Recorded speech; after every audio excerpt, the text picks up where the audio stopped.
So, welcome everyone, and thank you. Thank you for listening, and thank you for being here. I want to start by saying something that may sound strange, but stay with it. Your mother wound is older than you think, significantly older. The wound that you carry, that you may have spent years trying to understand, that you may have read books about, that you may have done therapy on, much of it did not begin with your mother. It reached her already in motion. She was carrying it before you were born. She was given it by her mother, who was given it by her mother, and somewhere back in the line, several generations ago, something happened that none of these women fully understood. It traveled forward. It came to your mother, and because the line has not finished its work, it came to you. So, this is the territory of this talk. The mother wound traced backward into the line. Most of what is currently written about mother wounds, and there is a lot, much of it is useful. It stops at the level of relationship between you and your mother. Your mother was emotionally unavailable. Your mother was critical of you. Your mother was overwhelmed. Your mother was not the mother you needed. And all of this may be accurate, but it stops at the point where the deeper question is just beginning. Why was she that way? What had she been given? What was she carrying that she could not put down? What was she herself never given that she could therefore not give to you? So once you start asking those questions, the mother wounds stop being a story about you and your mother.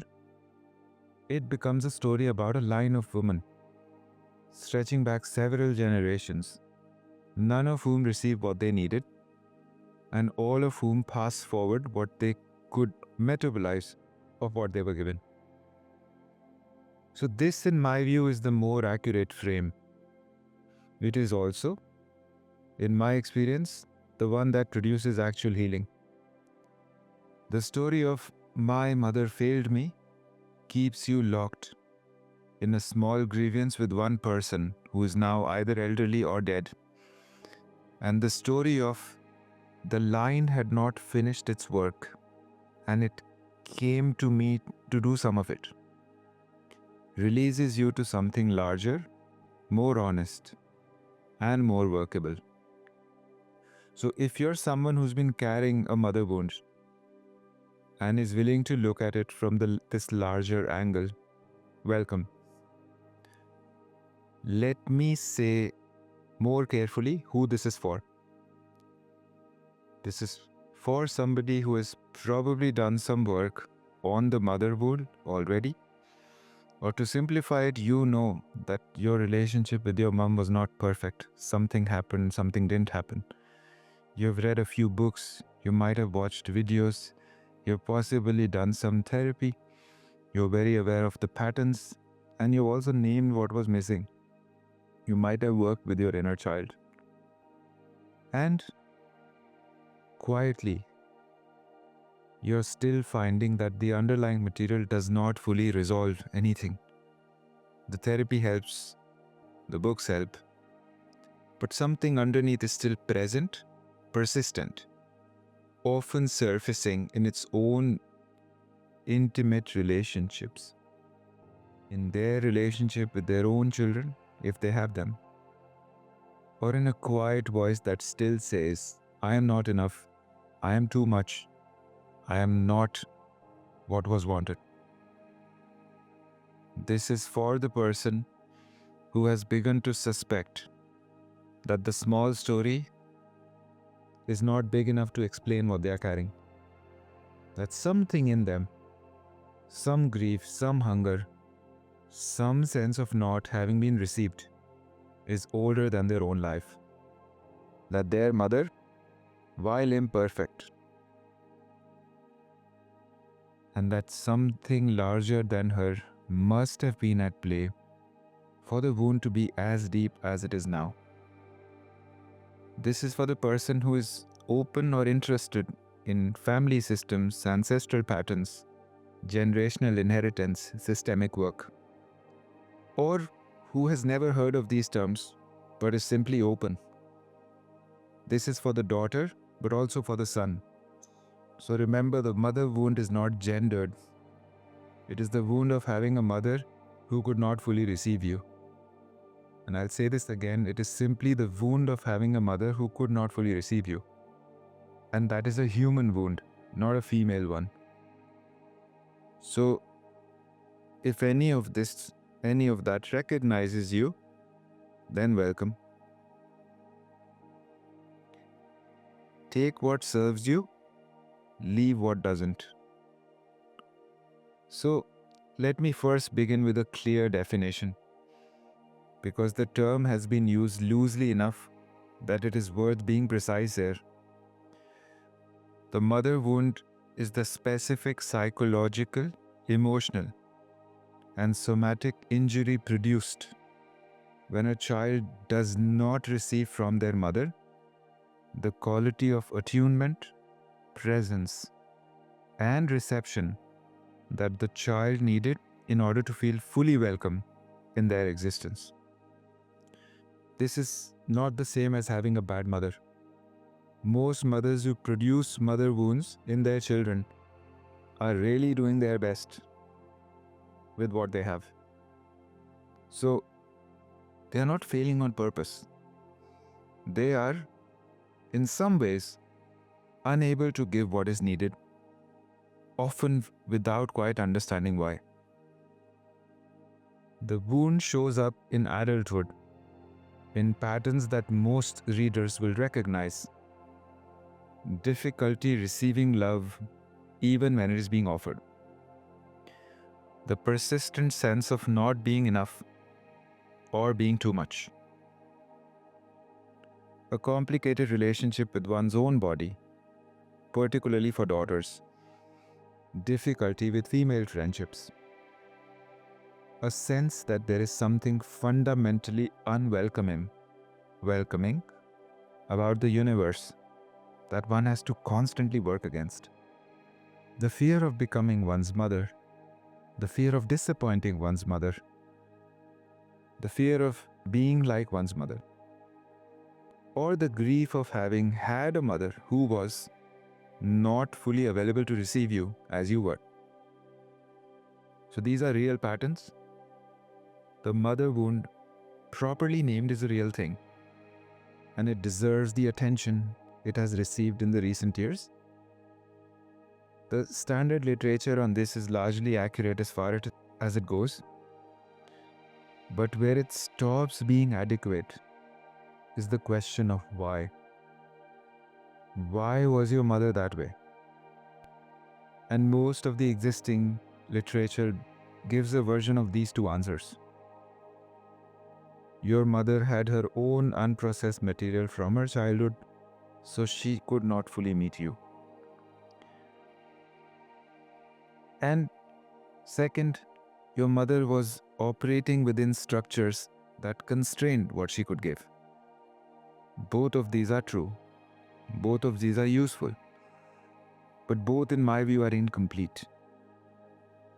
The third answer, which is harder to access without the systemic frame, is this. Your mother was not just dealing with her own childhood. She was carrying material from the entire line behind her. Material that her mother could not metabolize, that her grandmother could not metabolize, that traveled forward through the woman in her line. Much of it is pre-verbal. Much of it is stored in the body and the nervous system. And much of it is never named. That is what she was working with. That is what she had access to give. The fact that some of it was not enough for what you needed is not a failure of her parenting. Simply call it the unfinished work of the line. The unfinished work of the line arriving in your hands now. So, let me describe now, in clinical and contemplative terms, how generational material actually moves through a family line. Because the abstract claim, trauma is inherited, has become common enough to feel like a slogan now. So the actual mechanisms, I feel, deserve to be named.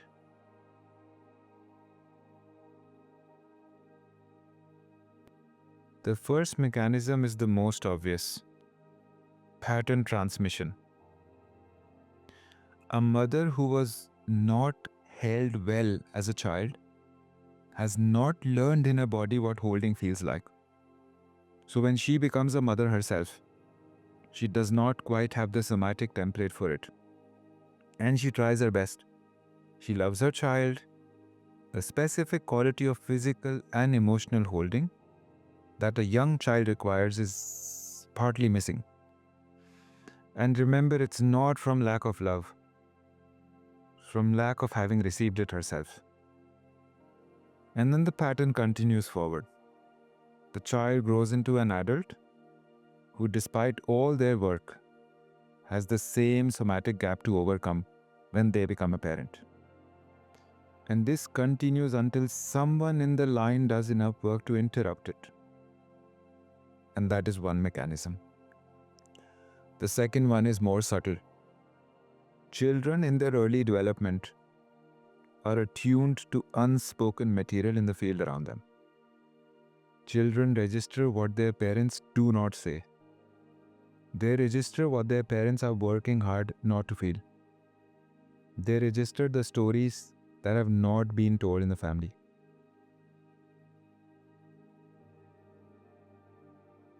Children take this material in.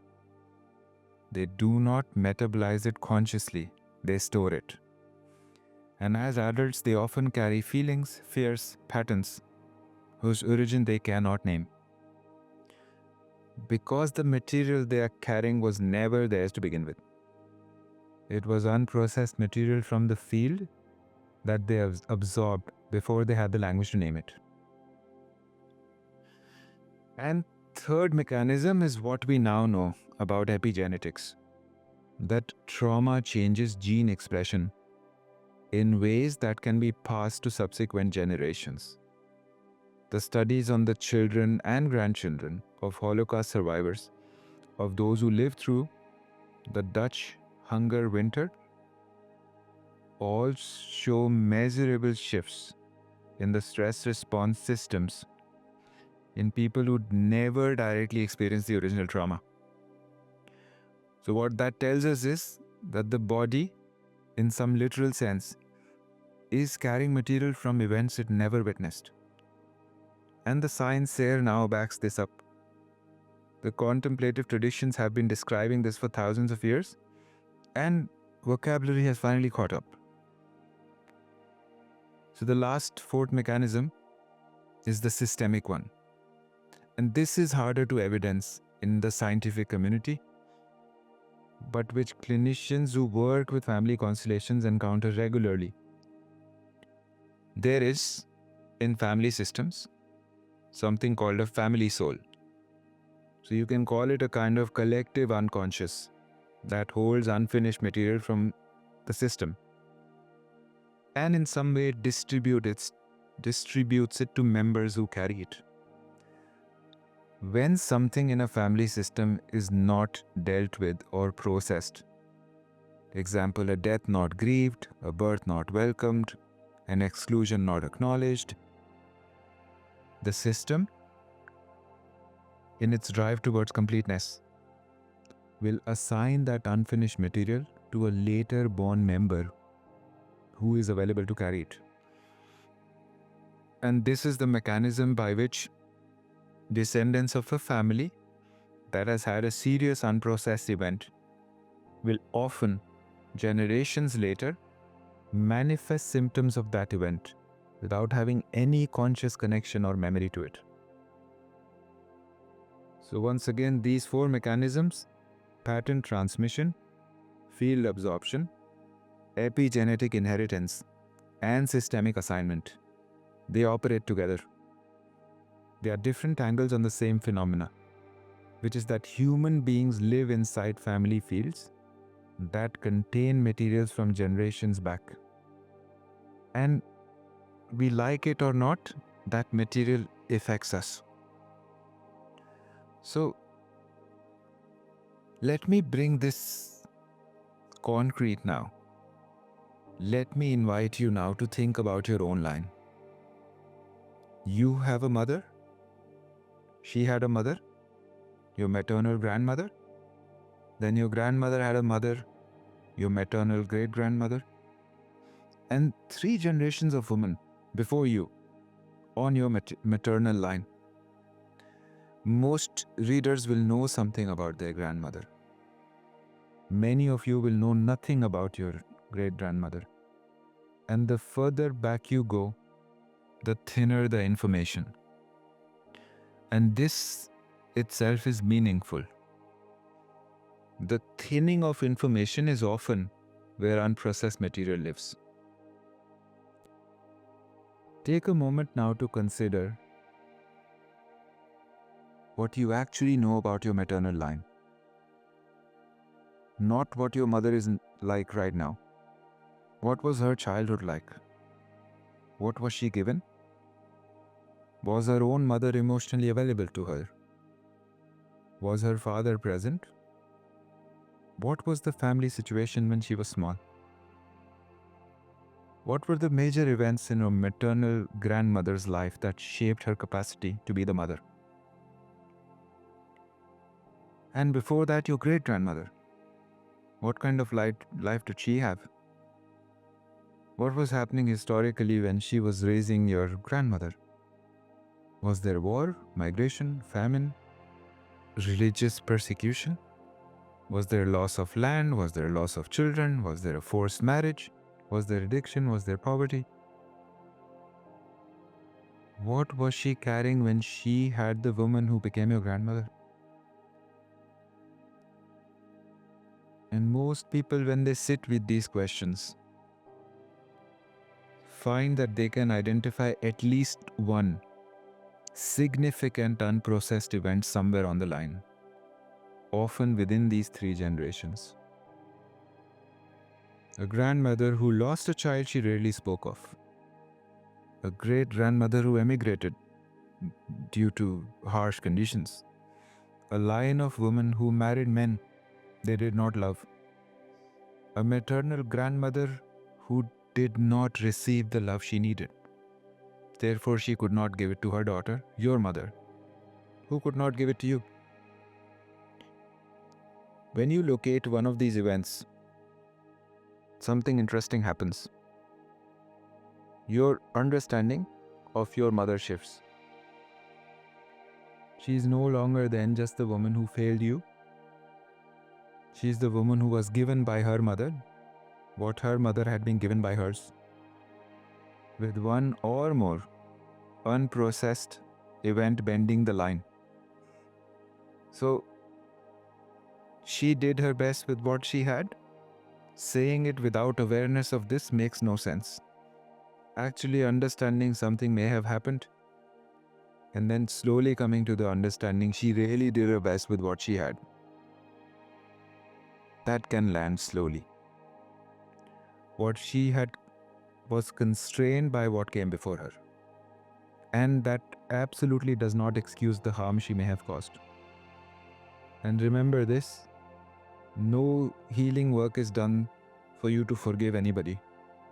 It does not require you to forgive. It does, however, place her in the larger picture, where she is not the sole author of your wound, but one carrier in a long line. This is the systemic move.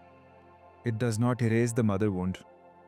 It locates it where it actually lives, in the line, not just in the relationship. And once it is located there, a different type of work then becomes possible.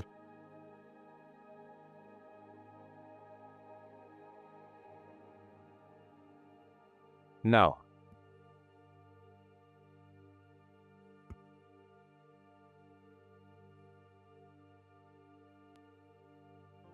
I want to offer you a very, very, very gentle practice now. And remember, this is not a family constellation session. Those happen in proper relational containers. This is simply a quiet practice to be open to feeling the line behind you.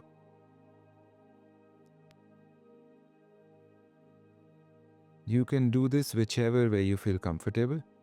Simply receiving my words is fine. Closing your eyes is fine. Keeping them open is fine.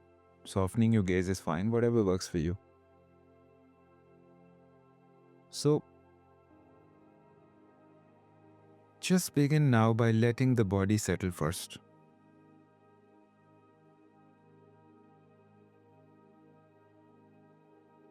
And notice the surface beneath you. Letting the body settle, notice the surface beneath you.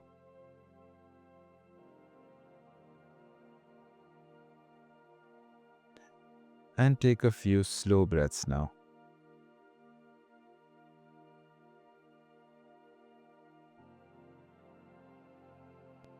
Do not try to make the breath do anything.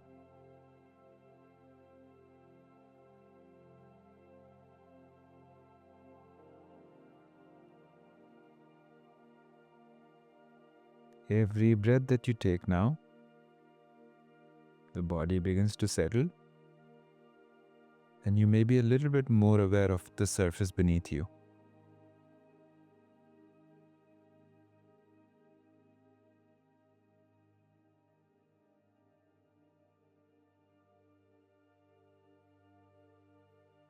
Now, gently bring your attention to the place behind you. The place behind your physical body.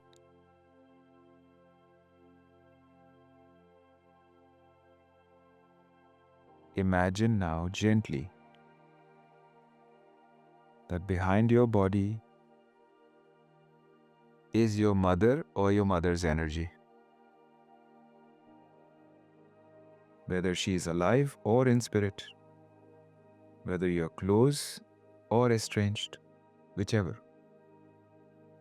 Just place your mum in your inner image behind you.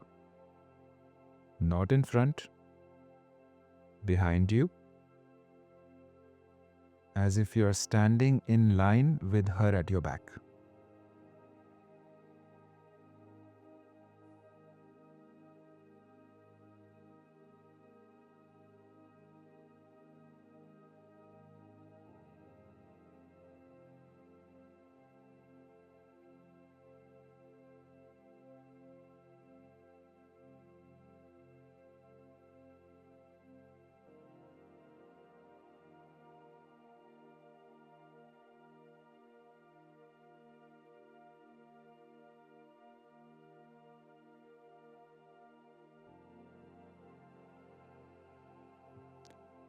Now, behind your mother, place her mother, your maternal grandmother, whom you may have known or may not, whom you may remember or you may know only from photographs or stories. Place her behind your mother, slightly further back.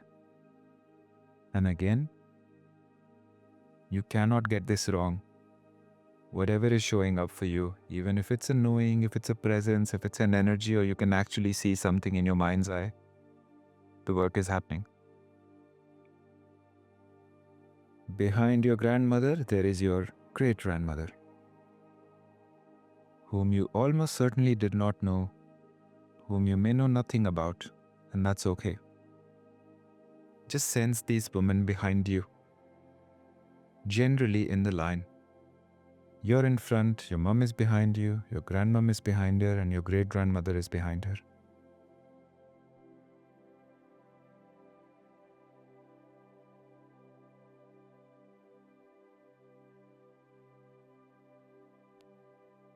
Now you are standing at the front of a line of 4 women: you, your mother, your grandmother, and your great grandmother. Just notice what it is like to feel all of them behind you. Not in front, but behind.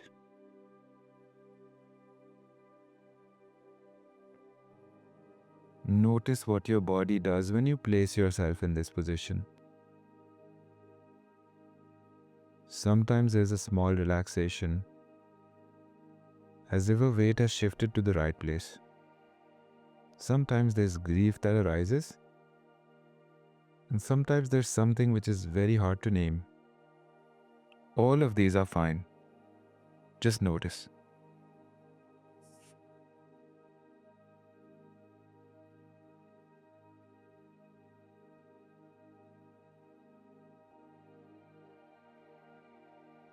Now, if it feels right, silently address the line behind you. In whatever words come naturally for you. Something like, I see you. I see what you carried. I see what you tried to give. I receive what was passed forward to me. I see you. I see what you carried. I see what you tried to give. I receive what was passed forward to me.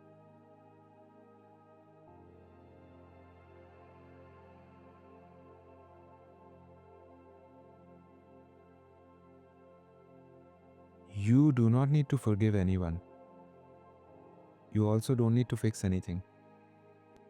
You are simply for a moment acknowledging that you are part of a line, and that line is real, and that what you carry is also what they carried before you. So whatever your experience is after saying these words, trust that, stay with that, be present with that. Now we continue the dialogue with the line, what is mine, I will work with.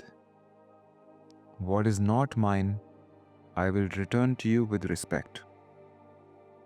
What is mine, I will work with. What is not mine, I return to you with respect. And for the next few seconds, just notice if anything in the body shifts when you say this. Sometimes there is a sense of something being put down. Sometimes nothing. The work is in the offering, not in the result. So let's stay here for another few seconds, just to see if anything is shifting or happening for you.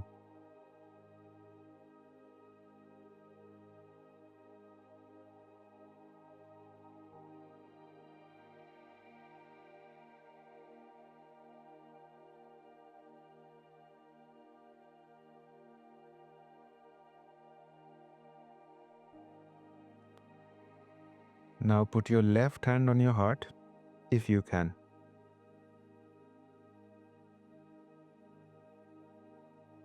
And stay here for a moment. Notice that you're alive. Notice that you're doing the work that the line in some sense was always moving towards. Notice that whatever did not finish before you reaches you now. This is the work of the line, and you're doing it.